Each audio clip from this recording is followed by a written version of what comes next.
내일장 빨간펜, 오늘은 김대복 전문가 함께하겠습니다. 안녕하세요, 전문가님. 네, 반갑습니다. 네, 아침에 자주 뵙습니다. 종목이 그렇습니다. 상당히 좀 많은 걸 잘 골라주셔서 수익률이 좋으세요. 예, 네. 고맙습니다. 예. 자, 지수와 또 시장의 흐름도 함께 좀 예상을 해주시죠. 먼저 세 가지 키워드로 보겠습니다. 어떻게 해주시겠습니까? 예, 오늘은 뭐 22회 통화정책이 있는 날이니까 통화정책에 어떤 내용을 담는가 이런 것들 한번 보겠고요. 외국인 매도가 전날에 굉장히 급해졌습니다. 굉장히 선물 매도가 많이 나왔는데 이번 오늘 또 10일 만에 다시 돌아섰는데 멈춰질 것이냐 이런 것들을 보겠고, 현재 주가 위치가 정확하게 뭐 중기 하락 추세인가 이거 한번 살펴보겠습니다. 네. 알겠습니다. 자, 많은 분들이 주목하실 것 같습니다. 22 통화정책 기대해도 되나? 오늘 아침에 좀 미리 나온 부분이 있었어요. 국채의 어떤 무제한 매입인데 이것이 좀 그러는 대신 또 유동성도 흡수하는 전략을 좀 가져가겠다, 이런 얘기들이 좀 엇갈려서 나왔었습니다. 자, 어떤 식으로 좀 봐야 될까요? 일단 결론적으로는 네. 지난번처럼 립 서비스는 아닐 것 같아. 그렇게 구체적으로 뭔가 나올 것이다. 뭔가 나올 것 같아 이렇게 보겠고, 그것이 이제 22에서 가장 이제 하는 거는 국채 매입, 무제한 쪽으로 하는 어떤 국채 매입인데, 이게 시기적인 어떤 문제에서 지금 이제 그 ESM의 어떤 하번 결정이 나오고 난 이외로 미뤄질 것이냐 뭐 이런 것들도 있고, 네. 방금 전에 말씀하신 대로 태화 정책이냐 불태화 정책이냐, 결국은 통화를 풀어놓고 인플레이션을 유발하지 않게 서서히 걷어들이는 그렇죠. 불태화 정책의 어떤 가능성을 시사했다 이렇게 보면, 저는 일단 뭐 나오는 걸로 일단 결론을 짓고 가고요. 그다음에 이제 시기나 이런 것들은 좀 조율해야 될 것이다 이렇게 보였습니다. 네. 또한 마찬가지로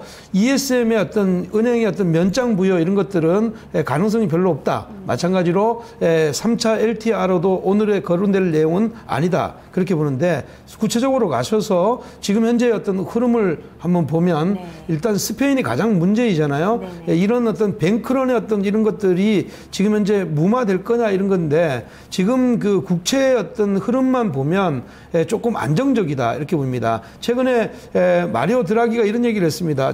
나를 믿고 따라줘라. 내가 모든 것을 다 하겠다.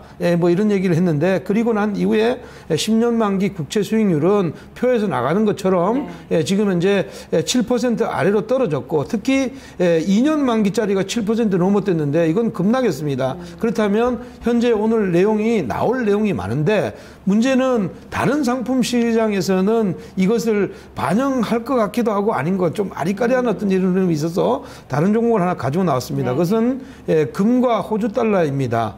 최근에 이제 주가가 이런 쪽으로 어떻게 보면 만약에 정책을 펼치면 금은 올라가게 돼 있습니다. 네. 그러니까 금은 올라가는데, 마찬가지로 호주 달러도 반전의 고리를 만드는 게 상식인데, 호주 달러는 8월 이후에 계속 연속적으로 약세 흐름을 이어가고 우리가 전체 큰 흐름에서 약세 흐름을 왔다. 그래서 좀 상반된 모양인데, 저는 다른 관점, 미국의 투자은행에서 답을 찾자 이렇게 해서 투자은행의 흐름을 가지고 나왔습니다.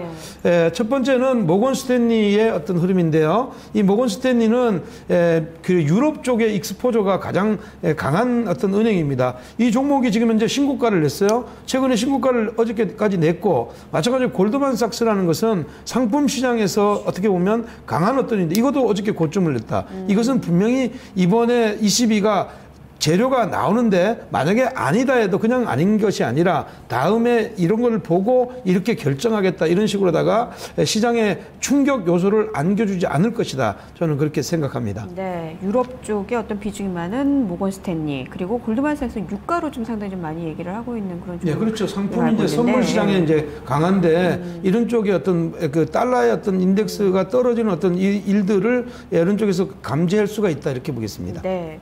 이것은 좀 상당히 낯설게 보고 새롭게 보는 건데, 이렇게 해서도 또 지표를 찾을 수가 그렇습니다. 있군요. 알겠습니다. 자, 그러면 두 번째 키워드를 한번 넘어가 볼까요? 예, 두 번째 키워드는 외국인들의 선물 매도 과연 멈춘 것일까? 열흘 만에 들어오긴 했습니다. 예, 그렇습니다. 외국인들이 공격적인 어떤 매도했는 배경에 일정 부분을 우리가 초점을 찾아야 된다 이렇게 보입니다. 사실은 이제 다음 주면 선물과 옵션의 어떤 동시만기인 쿼드러블 위칭입니다.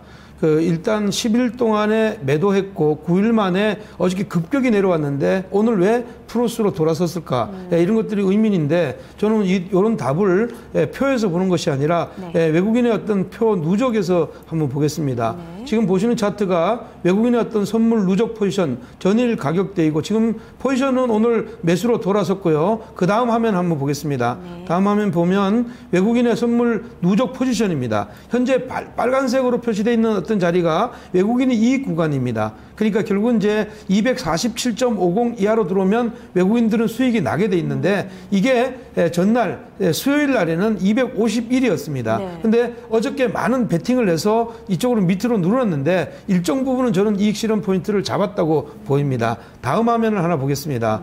네. 지난번에 9월 달에 8월 달에 아주 강하게 외국인들이 매수로 들어왔던 흐름이 있는데 이 표에서 보시는 녹색 선이 외국인의 누적 매수이고 지금 현재 흐름으로 보면 지난 8월 달에 가국면에서 강력하게 매수가 들어오고 난 이후에 미결제 약정이 아래 급작이 늘어났는데 그리고 난 이후에 소강 상태로 지나고 난 뒤에 주가는 밀었습니다. 근데 이것이 어저께 보면 이 속도가 아래로 급격히 밀어가는 어떤 매도의 물량이 갑자기 늘어났단 말이에요. 네. 이런 것은 일찍 보내고 난 이후에 소강 상태로 들어가고 오히려 반대로 살아날 가능성이 높다. 그 이유는 뭘까요? 그것은 기본적으로 유럽 쪽의 어떤 그 변동성, 그리고 또 네. 중국의 변동성, 다음 주에 이런 어떤 변동성의 만기 이전에까지 이 포지션을 가져가기가 조금 그렇다 해서 먼저 챙겨가는 것 아니냐. 그래서 이쪽이 위에 보시면 보조지표인 어떤 스토캐스틱의 K라인이 퍼센트 K가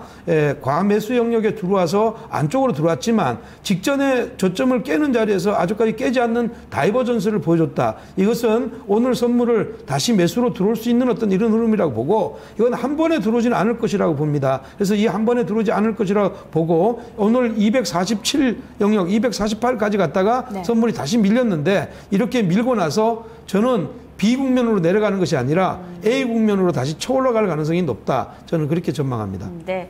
그러니까 다시 말해서 이미 이익을 받고 네. 외국인들은 가격 조정을 통해서 급격하게 밀어뜨린 다음에 이익을 받고 지금은 어느 정도 포지션을 정리한 다음에 다시 한번 새롭게는 아니지만 매수 포지션을 쌓아갈 가능성이 있다. 오늘은 의미 있는 매수 포지션이다. 이렇게 보시는 거죠. 선물 매수로요. 예, 그러니까 이제 뭐 네. 쌓아갈지 안 쌓아갈지 모르지만 그렇죠. 이미 이제 변동성을 대비하는 어떤 이런 전략들을 취했다 이렇게 볼 수가 있겠습니다.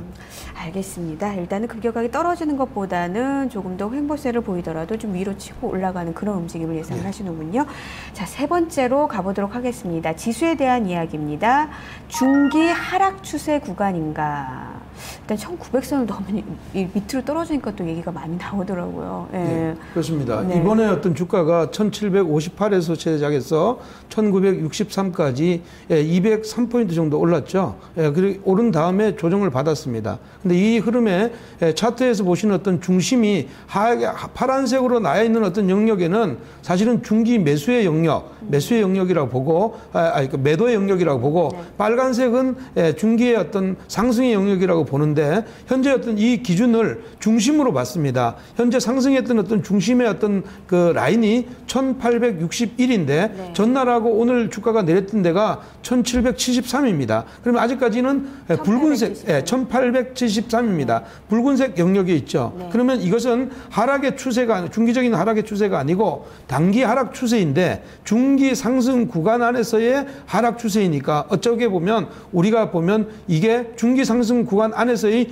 눌림목 시세다 이렇게 보시는 것이 맞겠고 네. 그렇다면 이 흐름은 만약에 아래로 1861을 깨지 않으면 이 시장 흐름은 다시 위에 어떤 가격의 보정 작업을 진행할 가능성이 높다. 그렇기 때문에 오늘 시점이 1870 영역 이런 자리는 어쩌면 중기적인 관점에서는 여전히 좋은 매수의 기회이고 단기적인 어떤 관점에서 보면 단기 하락 추세 구간에 있기 때문에 이 추세를 살짝 들어주는 어떤 시그널이 나올 때 그때 움직여도 괜찮지만 중기적인 시각에서는 계속 매수를 해 들어가는 자리가 아닌가 이렇게 보면 지금 현재는 단기 하락 추세 구간이 아니고 단기 상승 추세 구간에서 중기 상승 추세 구간에서 눌림목 조정 구간이다 이렇게 보시는 것이 좋겠다 이렇게 보겠습니다. 그러니까 이것을 좀 많이 말씀하시는 게 중기 관점에서 조정시 매수 관점이란 말씀이시죠? 예, 그렇지만 그렇죠. 단기는 아직까지는 네. 조금 더 확인하고 매수하는 게 맞고 중기는 분할 매수해도 무방하다 이렇게 보겠습니다. 네.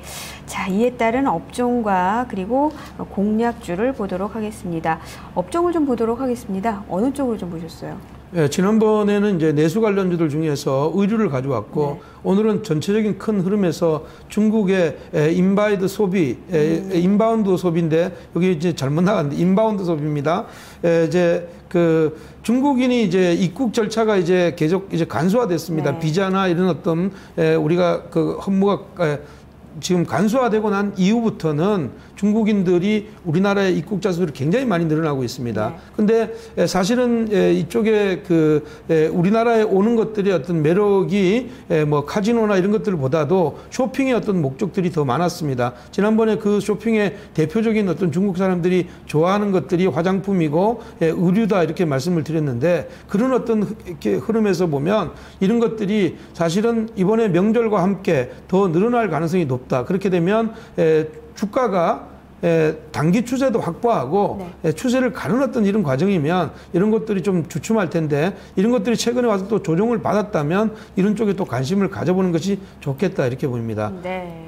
그러니까 다시 말해서 요 지금 그림으로 좀 나가는지 모르겠습니다. 중국의 인바운드 소비 관련주를 좀 비교를 해보고 있는데 말씀하신 게 다 정리가 되어 있어요. 지금 높게 형성이 되는 것은 아무래도 화장품 관련주가 여기는 이제 좌측의 어떤 축이 퍼입니다. 퍼가 높으면 사실은 주가의 가치가 좀 높다는 거잖아요. 근데 이제 우측의 흐름은 이제 이익인데 이익도 증가하면서 아니 퍼의 밴드가 낮은 데가 있는 것이 밸류에이션 매력도가 있다고 이렇게 판단합니다. 그 종목들이 이제 모두투어나 에이블 CNC 그리고 여기 이제 GKL 정도가 되겠습니다. 근데 노란 표시가 GKL은 안 됐는데 그렇게 보시고 지금 현재 올랐던 종목들은 코스맥스나 아모레지 이런 것들인데 아모레지 같은 경우나 코스맥스는 그만큼 이제 성장성이 있고 주가의 탄력면은 굉장히 강하다고 이렇게 보셔야 됩니다. 이것이 꼭 고평가의 어떤 요인은 분명히 아닐 거다 이렇게 보는데 우리가 어떤 표로 도표와 수식으로 보면 이쪽이 좀 저평가 영역에 있다 이렇게 보면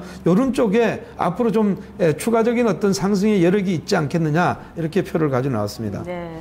로레알 뭐 지금 시세이도 이렇게 보이거든요. 이건 상당히 유명한 외국계 쪽에서의 화장품 회사인데 이거보다도 어느 정도면 이익 증가율도 높은 기업도 있고 퍼도 낮은 기업도 있고 이런 것이 좀 오히려 더 눈에 띄네요. 예, 그렇습니다. 알겠습니다. 자, 그 중에서 그러면은 좀 아직까지는 저평가돼 있고 그리고 순이익 증가는 좀 계속 늘어나고 있는 종목을 찾아봐야 될 텐데 요즘 들어서 김대북 전문가님은 여행주에 대해서 관심을 많이 가지셨거든요. 내일장 공략주도 이런 종목인가요? 아니면 다른 데서 찾으셨나요? 오늘은 GKL을 가지고 나왔습니다. 카지노 관련주. 카지노 관련주가 나왔습니다. 이번에 이제 마카오의 어떤 그 지금 현재 입국자 수가 굉장히 많이 줄어들고 3개월 동안 줄어들고 있는데 한국은 늘어나고 있다. 마카오의 어떤 이런 것들이 한국의 매력을 느끼고 있다 이렇게 보시는 것이 좋겠고 그런 이유에서 가지고 나왔는데 뭐 드로백이라 그러죠. 우리가 보면 이제 좀 생소한 단어인지 몰라도 우리는 식당에 가면 테이블 단가라고 하고 이런 카지노 쪽에서는 각 테이블당에 돈을 얼마만큼 쓰는가 평균치를 내는데 이런 것들이 평균치가 늘어나면 그쪽에 어떤 매출이 증가한다 이렇게 보면서 카지노의 어떤 평가는 드로백으로 평가하는데 이 드로백이 사실 좀 GKL이 파라다이스보다 좀 낮았습니다. 근데 이것들이 이제 최근에 증가 추세에 있다 이렇게 보겠고 파라다이스는 이제 국가 거니까 이쪽에서 지금 면세점 사업이나 이런 사업 다각화를 모색해서 지금 현재의 어떤 아까 좀 전에 표에서 보듯이 절대적인 어떤 흐름에서 다른 거에 비해서 상대적으로 낮은 위치에 있다. 그래서 이 종목을 가지고 나왔다 이렇게 보겠습니다. 알겠습니다. 원래 카지노는 수익이 많이 나도 감추는 경향이 많은데 사업 다각화 활동에서 조금 더 성장성을 좀 꾀하려고 하는 종목인가 봅니다. 예, 그렇습니다.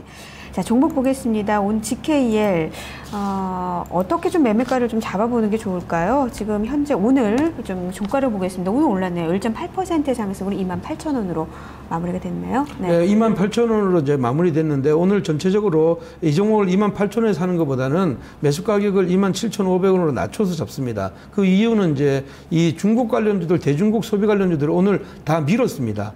대체적으로 다 밀었는데 이거 잘 안 밀렸거든요. 근데 내일 정도 되면 또 다시 이게 가격의 평준화 작업이 이루어질 거다. 이렇게 해서 매수 가격은 27,500원 이하. 그리고 목표치는 직전의 고점을 넘는 어떤 이런 자리 32,000원까지 충분히 잡으시고요.